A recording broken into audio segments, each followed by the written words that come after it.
14 June 2022 government of India और तीनों arm forces के अध्यक्ष यानी सुप्रीम लीडर्स हमारी जो है मीडिया के सामने आते हैं और एक मीडिया कॉन्फ्रेंस होती है यानी एक ब्रीफिंग होती है जिसमें एक new recruitment policy for the arm forces को इंट्रोड्यूस किया जाता है जिसका नाम दिया जाता है अग्निपथ।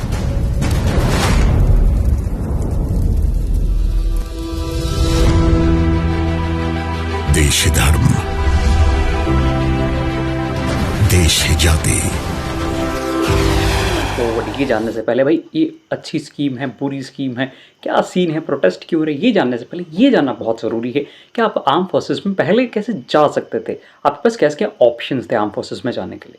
तो आर्म फोर्सेस में जाने के लिए पहले ऑप्शंस थे, दो ऑप्शंस थे जिसे कहते हैं permanent commission and short service commission. इन दोनों का डिफरेंस क्या है? सबसे पहले देखो परमानेंट कमीशन जो है उसमें क्या होता है, जब आप जिस भी फोर्स में जा रहे हो उसकी ना एक पर्टिकुलर एज होती है, वहाँ पे आप लाइफ टाइम तक रहते हो। लाइफ टाइम तक ये नहीं कि जब तक डेथ नहीं हो जाती, वो मतलब लाइफ टाइम मतलब वहाँ पे जो निश्चित आयु है ना, वो वहाँ तक आप रहोगे। जैसे किसी में 40 ईयर्स है, किसी में 60 ईयर है, किसी में 58 ईयर्स है, इस प्रकार आप वहाँ तक रह सकते हो। और शॉर्ट सर्विस कमीशन की बात करें तो ये जब से आप इसमें इनरोल होते हो उससे 10 साल तक आप इसमें रह सकते हो और किसी किसी केसेस में इसको एक्सटेंड करके 14 ईयर्स भी कर दिया जाता है।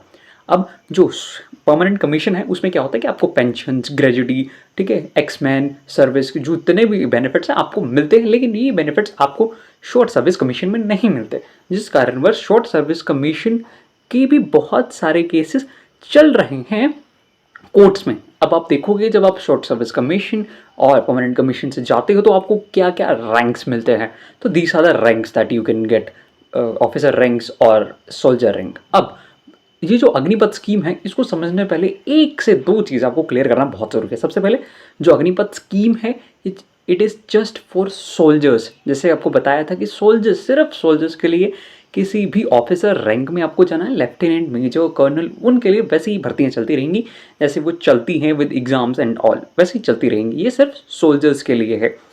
अब है क्या अग्निपथ स्कीम? तो गवर्नमेंट ने अनाउंस करते हुए बताया कि क्या होगा कि जितने भी एलिजिबिलिटी क्राइटेरिया है वो सेम रहेगा, ठीक है। और इसकी जो एज है वो 17 to 23 है इस वक्त for the just first batch के लिए।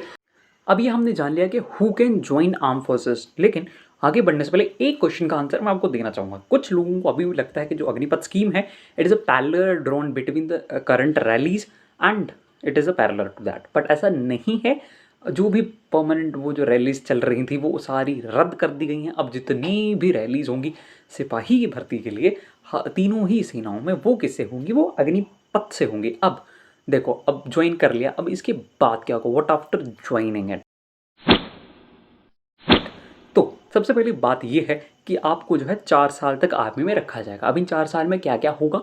देखो, आपको जो सैलरीज हैं वो कौन कौन सी मिलेंगी। 30,000 से स्टार्ट होगी और अराउंड 40,000 तक जाएगी। अगर स्टार्टिंग सैलरी देखोगे तो आज का जो सिपाही है जो पहले भर्ती हो चुके हैं उनसे ज़्यादा है, क्योंकि उनको 21,500 से स्टार्टिंग होती है, लेकिन आपकी 30,000 स्टार्ट हो रही है, 40,000 तक जा रही है। किंतु परंतु एक चीज़ याद रखना, जो इन हैंड सैलरी है जो एक अग्निवीर को मिलने वाली है वो इससे कम रहेगी। क्यों? क्योंकि इसके जो है वो पैसे काट के जिएंगे, ठीक है। ईपीएफ टाइप समझ लो जी आप। अब मान लीजिए आपके 30% काट दे जाएंगे, जितना भी पैसा बनता है, और उतना ही पैसा गवर्नमेंट डालेगी, आपके एक बैंक अकाउंट बनाया जाएगा। अभी क्यों बनाया जाएगा? कि अगर आप उन 75% में आए जिनको जो है रिटेन नहीं किया जाएगा, उनको बहुत ही सिंपली उतना पैसा in total lump sum amount is 11 lakh rupees वो दे दिया जाएगा और आपको good bye tata bye bye कर दिया जाएगा। अब हमारे पास एक क्वेश्चन आता है बहुत सिंपली, भाई गवर्नमेंट इसको लेके आई, थोड़ा बैकलैश भी हुआ, पर गवर्नमेंट इसको लेके क्यों आई? What are their objective? चीज़ें हैं जो गवर्नमेंट अचीव करना चाह रही है। सबसे पहला है कि वो जो है average age of the Indian arm forces उसको कम करना चाह रही है। दूसरा जो है मिलिट्री को मॉडर्नाइज करना चाह रही है, और जो पेंशन्स पे खर्चा होता है एंड सैलरीज पे खर्चा होता है उसको कम करना चाह रही है। सबसे पहले हम जानते हैं भाई पेंशन पे खर्च का कम से क्या मतलब हुआ गवर्नमेंट का। तो सबसे पहली बात आती है हमारा जितना भी डिफेंस बजट अराउंड $5 ट्रिलियन, उसका 26% जो है वो पेंशन्स एंड सैलरीज देने में चला जाता है। तो हमारे न्यू टेक्नोलॉजीज एक्वायर करना एंड न्यू वेपन्स लेने के लिए हमारे पास बजट कम बचता है। किंतु परंतु यहाँ पे एक कैच है इस चीज़ का कि हम जो पैसा स्पेंड करते हैं वो हमारी जीडीपी का केवल और केवल 2% है। वहीं पर पाकिस्तान को देखें तो अराउंड उनका 6% आता है अपने जीडीपी, उतना तो अपने खर्च कर सकते। किंतु क्यों ना हम अपने मिलिट्री का एक्सपेंडिचर बढ़ा दें ताकि जो है हमें ऐसी चीज़ें करने की ज़रूरत ना पड़े। दिस इज दिन जो है इसका ऑपोजिट है। दूसरी चीज़ जो है कि मिलिट्री की एज कम करना। अब एज कम करने से क्या मतलब है? गवर्नमेंट ऑफ इंडिया के अकॉर्डिंगली जो एवरेज एज है अभी इंडियन आर्मी की वो अराउंड 32 ईयर्स है, 32 साल एवरेज एज है। किंतु परंतु अब जब इसे लाओगे ना तो इससे क्या होगा कि धीरे धीरे 5-10 सालों में ये जो एवरेज एज है ये 26 ईयर्स तक पहुँच जाएगी। अब बात क्या आती है कि एक और चीज़ है मैन पावर को कम। मैन पावर कैसे कम होगी? अब देखो बहुत सिंपल सी चीज़ है कि जो हमारी आर्मी है वो अराउंड 60,000 पोस्ट हर साल निकालती थी, किंतु अब इसको 46,000 कर दिया गया। अब उस 4 साल बाद उसमें से भी आप 25% रखोगे, अराउंड 12,000 लोग आएंगे, है ना, इतने ही लोग आएंगे। तो जो है मैन पावर धीरे धीरे धीरे करके आप मैन पावर को रिड्यूस कर सकते हो। इससे this is are the main objective of the government of India. अब प्रॉब्लम्स क्या हैं, इतने प्रोटेस्ट क्यों? पेंशन भी मिल रही है आपको, अच्छा खासा पैसा भी मिल रहा है, 11 लाख रुपए भी मिल रहा है। भाई साहब क्या सीन है, अब क्यों? अब सबसे पहले बात समझने वाली है कि देखो जो 2 साल से भर्ती की तैयारी कर रहे थे उनके साथ तो हो गया गुनाह।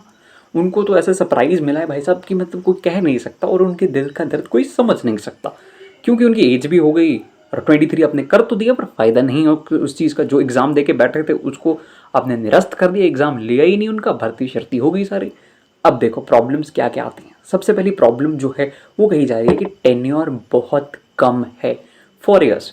4 ईयर्स के टेन्योर की बात की गई है कि 4 साल में कुछ भी नहीं हो सकता। अब एसएससी देखोगे, शॉर्ट सर्विस कमीशन, जिसके बारे में आपको स्टार्टिंग में बता चुका हूँ, उसमें 10 ईयर्स होते हैं तो 14 ईयर्स होते हैं, जो एक अच्छा खासा टाइम है। किंतु 4 साल बहुत कम है और बहुत सारे एक्स आर्मी मैन ही कह चुके हैं कि 4 साल में आप एक सोल्जर नहीं बना सकते।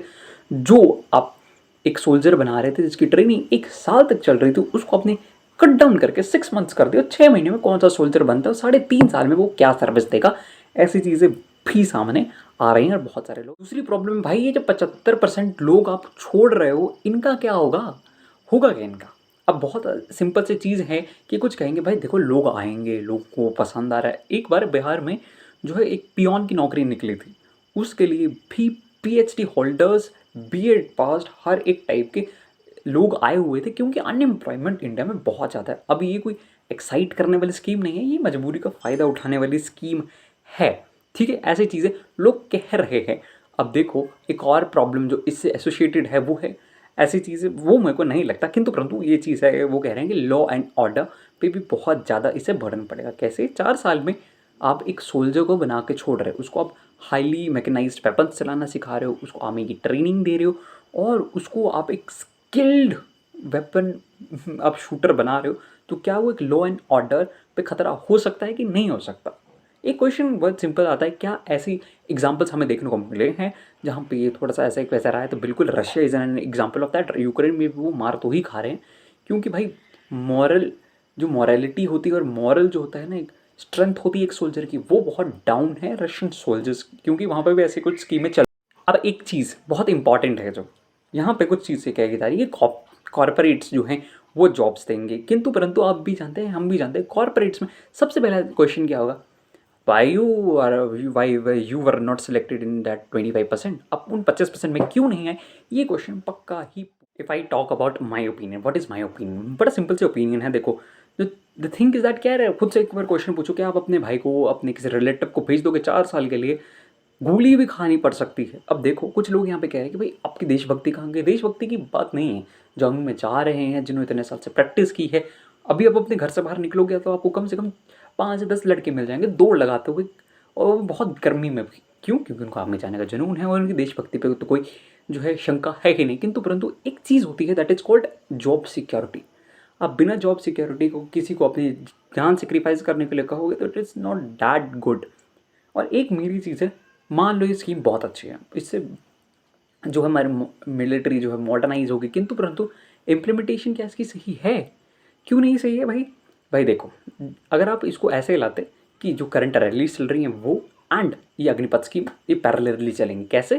कि जो भी आप मान लीजिए आपके पास 100 पोस्ट हैं, अब आप बोल लीजिए कि टॉप 20 जो टॉप 30 में जो आएगा उसको जो है हम क्या करेंगे, उसको हम परमानेंट कमीशन दे देंगे।